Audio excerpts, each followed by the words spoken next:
yeroo tokko tokko waan dubbattu tu qabdu akkatti dubbattu si wallaalchisa.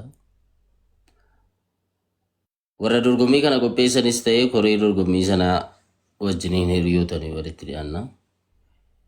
Sababa walitti dhiyaannuuf garuu waan kabaja namaa tokko gaafa hojjetanu nama zimmedhee an ittiin guutuuf. Bakka great mistake. Black mistake great maaliti? Black ina malee. Namni hamileedhaan jiraattaa barate. Abdii wayiitiin jiraatta gaafa jiraattu jireenyuma kanayyuu hamilee yoo qabaatteedha kanatti jiraattu. Hamilee namarra gaafa namni deemu waan warakkinni wayii bakka beeloftee waan ittiin bilbila namaa naasoftu dhabdee fa'aa dorgommii kanarratti namatti uuu jechaa turte wayii gaafa namatti si fakkeessan sitti dhaga'ama.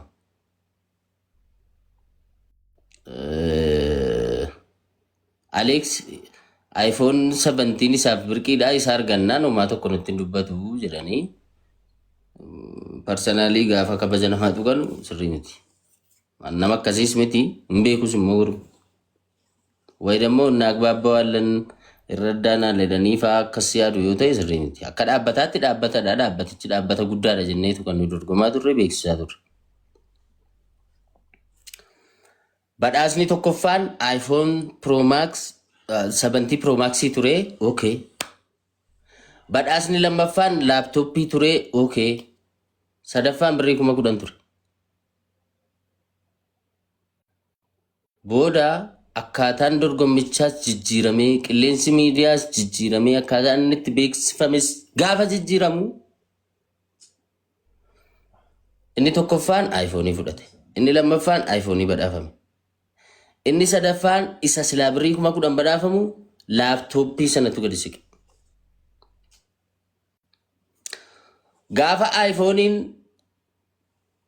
inni silaa tokkoffaadhaa kaa'ame lammaffaatti gadi siqu inni tokkoffaarra ture immoo waan dachaa iPhone ta'u dachaa 3 iPhone ta'u badhaafamuu qaba jechuudha. Akkasittan beekaa kalkuleeshiniin isaa. Yuma kana gochuun hin danda'amne immoo ijoolleen kun hiriyoota keenya dhaabbata Oromooti ilmaan Oromooti. Ikonomikaalii miidhamuu qabnu jennee yoo walii yaadna ta'e immoo injifattoota mariisisanii la akkas gochuu yaadne. Yoo akkas goone maybii isinitti wanti dhaga'amu jira deeggartoonni keessan nutti mufatu laataa jedhanii nama mari'achiisuu hin jiru. Ofuma gadi baanii muranii murteessanii tokkoffaaf lammaffaan badhaasa wal fakkaataa argataa jedhanii an ammas irra deebi'een jedha. Namoonni dhaggeeffataa jirtan Taaddeen iPhone 17 argachuu isaatti ana caala namni gammadee hin jiru. Keessa kooti jechuudha fakkeessuudhaan miti. Keessa kooti bilbileen ittiin bilbilee utuu miidiyaa irratti baheen dubbatiin baga gammadde kanan barbaadaa ture hin jedhaa ture. Angaruu kanan injifadhe deeggarsa warra na deeggaraniitiin dadhabbii jaraatiin waan ta'eedhaa fi waan haamilee jaraa tokkoyyuu hin godhu. Ammas taanaan wallaahi hin fudhadhu. Foon haadha kootii naa nyaachisu. iPhone sana xirqimme dhiyaaf birqii koomitiyan. Nama waa hunda argee dhabe. Nama waa hunda argee beeku. Alex iPhone 17 isaaf birqiidhaa isa arginaan jedhanii yaadu taanaan hiyyeessa of tuultu akka hin ta'e itti himuu barbaadeetanii. Boru yaada keenyan ibsanna miidiyaa irratti jarris bulanii itti rafanii of dhaggeeffatanii waliin mari'atanii murteessan kana irratti yaadan kennu yoo ta'e dhaggeeffanna. Dhaggeeffannee kaane immoo an dorgomaadha. Gaafa an dorgomu immoo itti laffaamee itti dadhabamee namni qubaa qunca'eeti kanan injifadhe malee taa'ee ixaanaa arfadhee namni akkas godhee naa qanaxxasaa natti irraa gabaa minaamni miti. Dorgomeera itti dadhabeera namoonni naa wajjin dadhabaniiru. Riikardii feesbuukii irratti waa'ee dorgommii dhiisi feesbuukii irratti sheeriin miiliyoonni tokko takkaan jiru. Riikardii sana cabseetan kan seenaa dorgommii keessatti laayikiin 100,000 55 argamee hin beeku. Riikardii sana cabseetan kan dorgommii kun hojiidhaan kan inni dhufe. sa'aatii akkana goonu hundatti maqaa dhaabbatichaa dubbachaati barreessaati meenshin gochaati kan hojjechaa turre. Waan akkanumaan teenye sadaqaa wayinuu kenna wayi miti. Daataa kana ko kuma 22 galee bar daataan waggaa minuuna sun.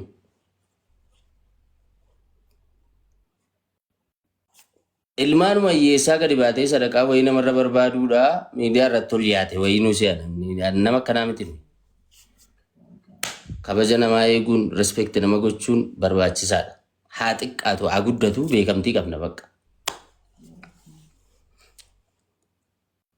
Nama biratti gatii beekamnuuf jaallatamummaa waan ittiin arganne waan qabneef deeggartoota arganne deeggartoonni sun wajjin dadhabanii kabaja qabu na biraa. Anjara dhabuun barbaadu an bilbilli kun xirqimmedhee abbaan sabuu waa bahu malee. Jara kanatu na fayyada bilbilicha miti. Bilbilicha koo achi odaadhaa fudhadhee bahee utuun iskaayilaayitiin gahin attuun na keessaa fuchuu dandeessi bar. Isinii galee? Iskaayilaayitii utuun hin gahin attuun na keessaa fuchuu dandeessi. Nama garuu dhabuu hin qabu. An deeggartoota koo mufachiisee warra naa wajjin dadhaban gaddisiisee deemee bilbilicha fudhachuudha hooy hooy jedhee footoo ka'ee yeroon as deebi'u bilbilicha kiisiidha yoon dhabe asii nama dhabuu hin barbaadu. Malee maaliifi ebelu kun naqixaan badhaafame miti. An akka nama itti laffa'ee dorgomee namoonni naa wajjin dadhabanii tokkoffaa ba'eetti tokkoffaa ta'uun qabaadha. Tokkoffaa ta'uun qaban jechaadha. Malee namni iPhone fudhachuun qabuchaa hin jiru. Akkasitti namni naaf hubatu. Thank you. Miira keessa na galche.